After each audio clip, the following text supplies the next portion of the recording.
everybody. Yes, I'm in my car. Yes, this is another video in my car. But you know what? I really think best in my car, and I don't really know what else to say. I love to drive, and I love to think. And those things just come together in my car. But anyway, I digress. Not about that. On my ride this morning, I'm thinking about segregation. And last week, I think it was, I read the final installment of this 3-piece blog that came out through the Witness podcast.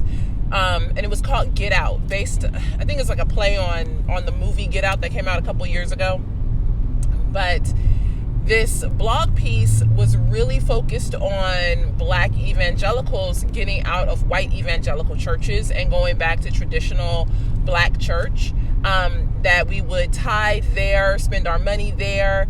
And it also came with a premise that Black people or Black evangelicals that attend more multicultural or white churches are doing so only because of money. So there's money there for ministry opportunities. There's money there to do things like camps and things like that. So because that money isn't in Black churches, we don't tend to go to those churches. Now, I have a whole bunch of thoughts about that. I do go to a multicultural church, and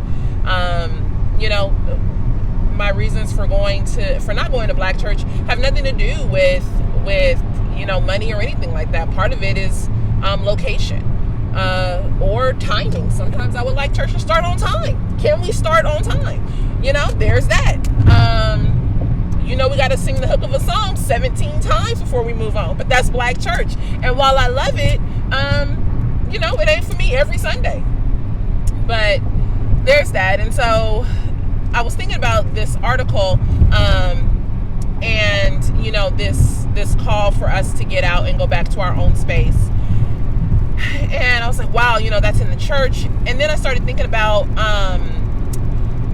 the fact that there are major universities that have like Black dorms, Latino dorms, just dorms that are basically segregated.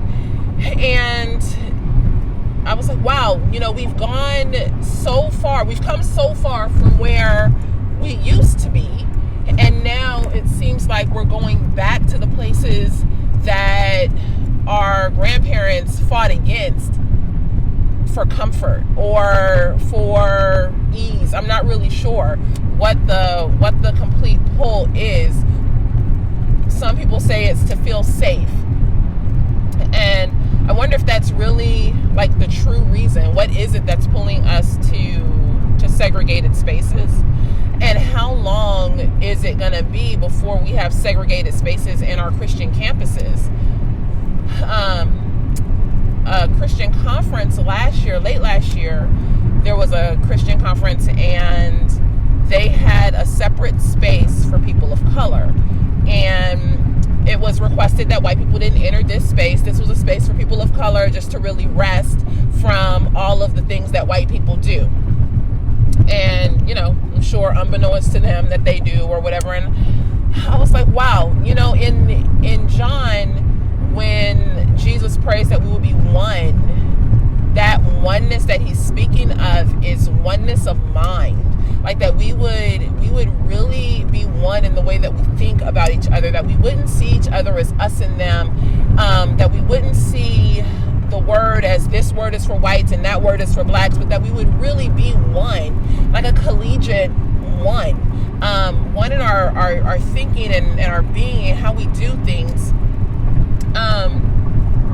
And then even in Acts, we see that they had all things in common. They were one. But how is it that we as the church are going from the Lord's Prayer of being one to taking that and saying we're going to be two?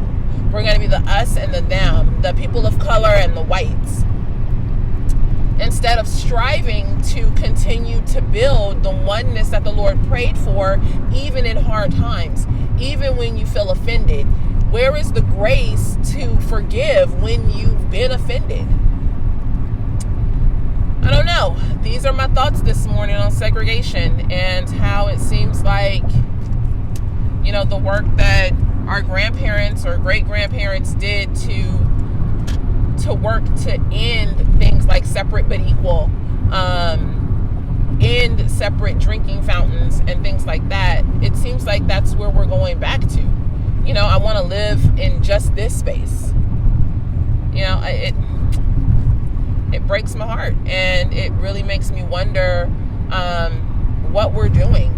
And I've said it before, like if culture wants to do that, you're going to have to go ahead and do what you do. If you don't believe in Jesus, there's not much I can say to speak into that or into what you do, because that isn't a governing force in your life. But if you're a Christian and you believe in separate but equal spaces, or that as people of color, we need to have separate norms or separate multicultural spaces that whites can't enter so that we can get a break from our brothers and sisters, then I would really encourage you to check your heart and figure out where that's coming from, and how you can get in a conversation with the Lord about what his heart is for unity in the body.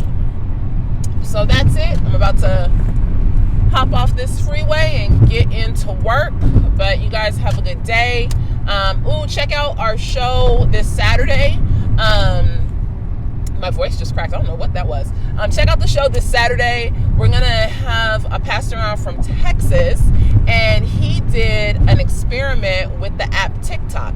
And TikTok is this social media app where you can post, I think, small videos and pictures. I've seen it a couple of times. I've been on it a couple of times, and it's pretty out there. If you have a teen who's on TikTok, I would definitely, or like a young tween, I would definitely say check it out, because there's so much on TikTok that people and parents especially don't know about. The level of predatory access to kids is higher than any other social media app right now. And so if you do have a young person who's on TikTok and you're not on TikTok, I say get on TikTok and figure out what they're doing.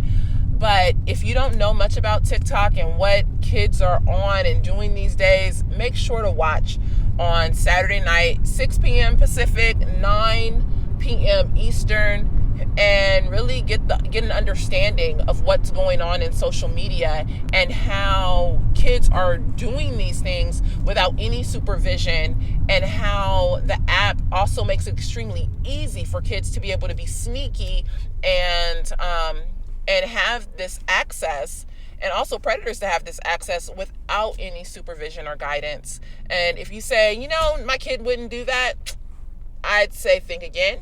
Not to talk bad about your kid, but your kid is a kid. And so, I know what I was doing when I was 16, 15, 14, and things my mother had no idea about. And so if I could do it, if you could do it, your kid is human. And sometimes accountability is one of the best things that we can offer to a young person. So check out the show.